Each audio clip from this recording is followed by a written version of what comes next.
don't think that the people on the main roster It'll do. be like a promotion for him. Yeah. I have a feeling that if somebody if like one of the WWE executives comes up to a guy and says, "We're sending you down to NXT," I bet the guy is like, "Great." Yeah. So back to it was what, Nikki Bella versus Natalia. Hmm.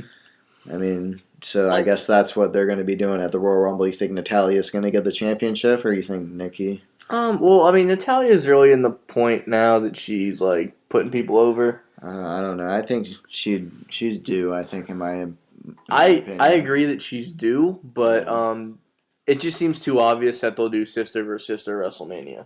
I mean, maybe the title's not involved. I mean, that storyline came to like an end. So like, what happened? She was her assistant for 30 days, and the 30 days ended, and she's still hanging and out now with her. she's When they're the sisters. assistant thing happened, I think that just killed the story. Yeah. Yeah, they actually got it to a point where people cared about it for a minute, and then that was And gone. then it was Wait. People actually cared? Well, It looked that way. The segment that killed it was the Daniel Bryan is having an affair, and Yes. the whole Brie Bella stupid storylines. Mhm. The last night was pretty good. Yeah, I mean, on the whole, like, Raw was fairly enjoyable. Roman versus Rollins was okay. I mean, it could have been better. They should have built it up I don't more. think they want him to go all out, because that's a feud we'll see in the future. Oh, yeah. But the main thing this did, again, the biggest thing is Daniel Bryan, set the tone for Royal Rumble. And, we were talking about returns. We also had another return. Yeah? Did I miss that? The Authority's back in power. Oh, yeah. Well, we kind of touched on that, about how it happened. I mean, when I saw the Authority come back, I was like, well, we're screwed. Yeah. But with Daniel, let me ask you guys this: with Daniel Bryan coming back, like before we knew this was a thing, it was almost guaranteed that Roman Reigns was going to win the Royal Rumble. I think it's still going to be one of them. Which way do you think they end up going? I think they're going to give it to Daniel Bryan. Really? Yeah, I think. I mean, I think there's four. There could be four potentials. Yeah. Here's my theory. They let Daniel Bryan win the Royal Rumble. Seth Rollins cashes in Money in the Bank. John Cena becomes 16-time world champion. He defeats Brock Lesnar. Rollins cashes in on Cena, becomes a champion. Cena and Rollins have a match at Fastlane. Then Rollins versus Bryan at WrestleMania. I'm sold. That sounds awesome. I would love to see Rollins and Bryan at WrestleMania. Yeah, regardless of how it happens. Yeah, that would be. But no, in general, I think that. I mean, it's got to be one of them. Yeah, and then Rollins, will jump in there. Well, at some point. so you like I was saying, the four that I think it will come down to is Roman Reigns, Daniel Bryan, Dean Ambrose, or Dolph Ziggler. Yeah, that sounds fair. And I could see, I don't know if who's ready to main event WrestleMania and who's not in that out of those four. But I mean, I could see. Roman and Dean, they're neck and neck as far as ready. I don't know that they're completely ready, but they're pretty much on in terms that of level. fighting, who would it be, Lesnar or Cena? If it's Lesnar, it could be. Lesnar's out of there March 30th. That's been the thing. So that's what, right after WrestleMania, right? Yeah, so he could potentially. I think he's going to hold the title till Mania unless they. I think the only way he doesn't is Rollins. Like, that seems to be the only, like... I mean, obviously, there's been plenty of times where I'm like, well, they can't do that. That doesn't make sense. And then they do it anyway, so I can't put it past them. But what do you gain with Cena winning? No, I don't... If he's going to win it, it should be, like, towards the end of his career, because... He'll break Ric Flair's record. Yeah. Or tie his record. And I think that's too soon, because he just won it, like, 8 months ago or something like that. Yeah, and I mean, the last time, I think that was a wasted reign for him as well. I mean, obviously it came to a head when he got, like, destroyed when Lesnar beat him. But he can't really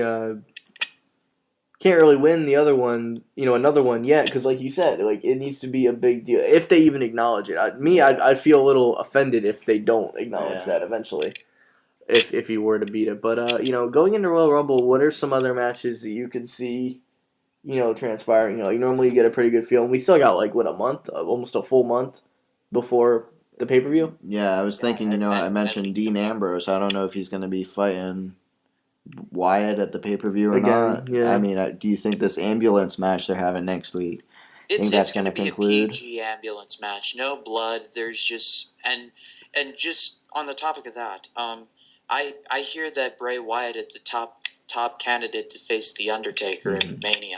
Yeah, I've heard actually it's gonna go one of two ways. Either that match happens, or if Taker can't go, Taker goes in the Hall of Fame.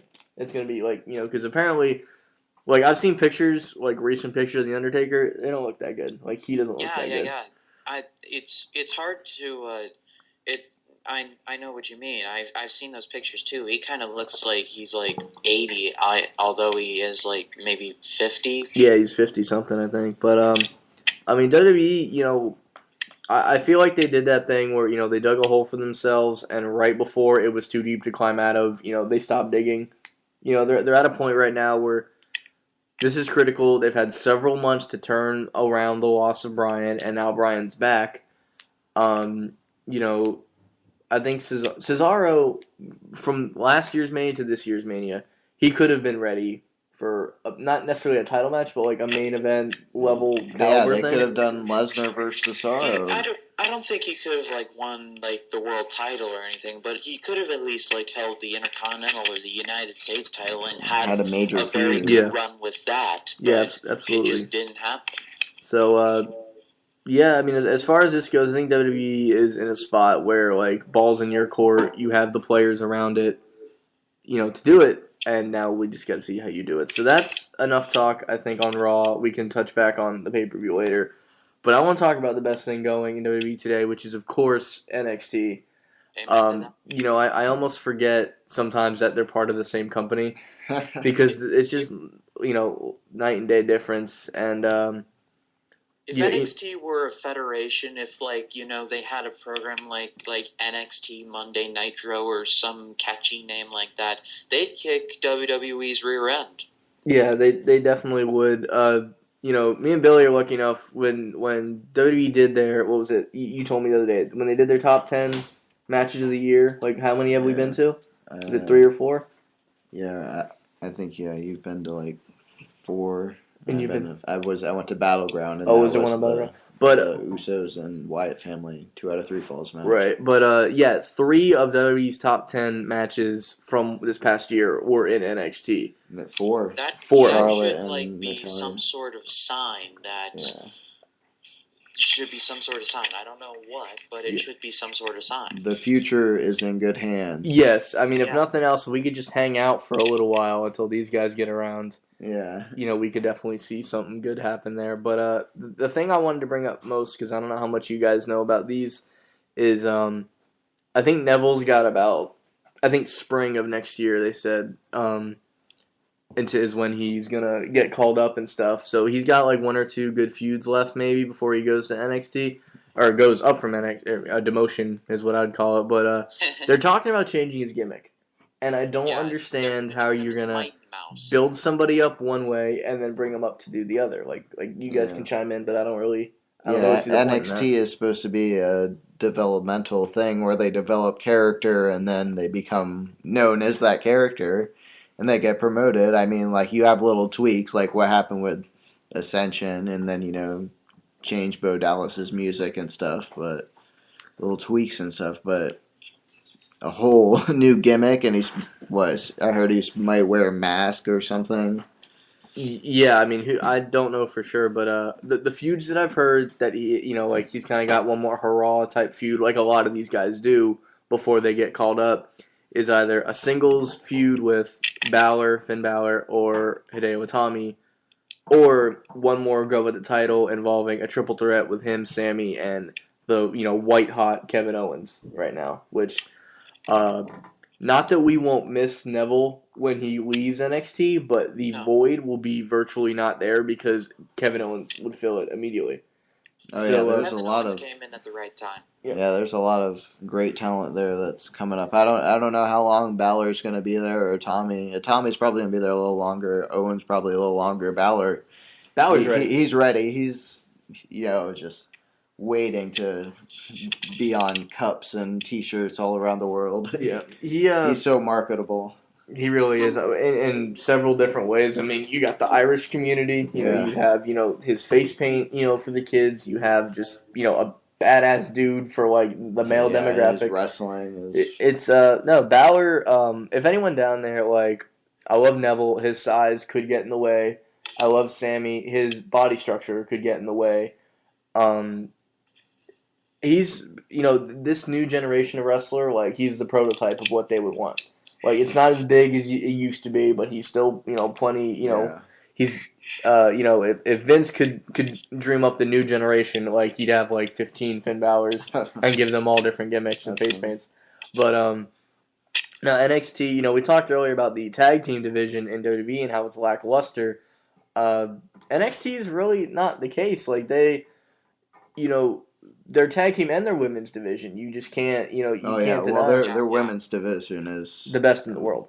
Way better than anything going tag today. Team division, you have the Vaudevillains, you have the Lucha Dragons, you have help me out here. Enzo and Cass, the best team. I cannot wait. I don't want them to get called up too soon because I'm enjoying seeing them now. And I think they deserve the NXT Tag Team titles before they leave, regardless of how long it is. Yeah, I mean, and plus you got the Mechanics, Scott Dawson, Dash Wilder, Jason Jordan, Ty Dillinger. Mm-hmm. You got the Shoot Nation, which a lot of you people wouldn't know because we've gone to some live events and they're trying out this new gimmick, which I won't give nothing away. That's one thing I'm going to try not to do as we do these podcasts. I don't want to give away any spoilers because we go to a lot of things that will tell people more than they need to know, like immediately. So I'm going to try not to get too far into it, but they have teams that are lined up, even if they bring, like, Ascension's gone now, to me, thank God. But, like, the Lucha Dragons are the perfect champions right now for this reason. They're athletic. They're going to entertain you no matter who they wrestle. They have momentum, but it's totally possible for them to lose to literally anybody. We've seen Sin Cara, on TV lose to just about everybody there is to lose to. He jobbed as much as he possibly could. Any given match, somebody can neutralize Kalisto and pin Sin Cara. Like literally any team. Ascension was different. The way they built them up, they were like a Goldberg tag team almost. And very quick matches. Very quick matches against people that you didn't really know. Eventually, But no, I think that it's a good team. Whoever they decide to win the tag titles from them, it'll be a very easy switch, a very believable one. It won't hurt their momentum because their momentum is just they're good wrestlers, and the fact that they have titles now will benefit them even farther down the line because you can say, oh, these guys have been tag team champions. Because I feel they brought Sin Cara back, and when they do call him up, Kalisto will come with him. I feel they're going to bring that team up too, which will definitely help the main event roster. But no, as far the tag team division is in good hands, and somebody can help me out here. But the women's division is just definitely the best I've seen since I've watched wrestling. I can honestly say. Charlotte, Sasha Banks, Becky Lynch, Bayley, just to name a few. Yeah, and some of these matches like Bayley and Charlotte was amazing a couple months back, and then Sasha and Charlotte surprisingly was better. I thought Bayley would give her a better match, but. No, Sasha Banks, that one, was it the one at the live? Yeah, the one at the live special was, both of them were good, but that one, it just blew me away. The one they gave it time, which, to a lot of these people's credit, if you have time, that really affects if the match is going to be good or not. But, no, the women's division is definitely, I can't see it getting much better. I know they have a few indie wrestlers that they're trying to bring in. Sarah Del Rey. Yeah. Well, she's the trainer. Right. She's basically training all of them, so that's why the women's division is in good hands as well. Right. But, I don't know. I mean, NXT... So what about the next live special? It's going to be around WrestleMania time. You think it's not going to be at Full Sail? You think it might be in California? Well, I mean, I hope not because... I'm torn. I was actually talking to my girlfriend about this the other day. I'm torn because... Obviously, I'm selfish, and I want to be able to go see the show because I go. I've been to every live special except for one, and I've been to 90% of the TV tapings in the past year and a half. But those guys work so hard that they deserve to. Obviously, it'll be a separate show, but they will be treated like at the Access thing. Yeah, but it'll be treated as a main event level show. Yeah. Those guys deserve to go to California to get that publicity, to be a part of WrestleMania weekend. Because, as harsh as this is, not all of them are going to make it to WrestleMania, obviously. No. But they all deserve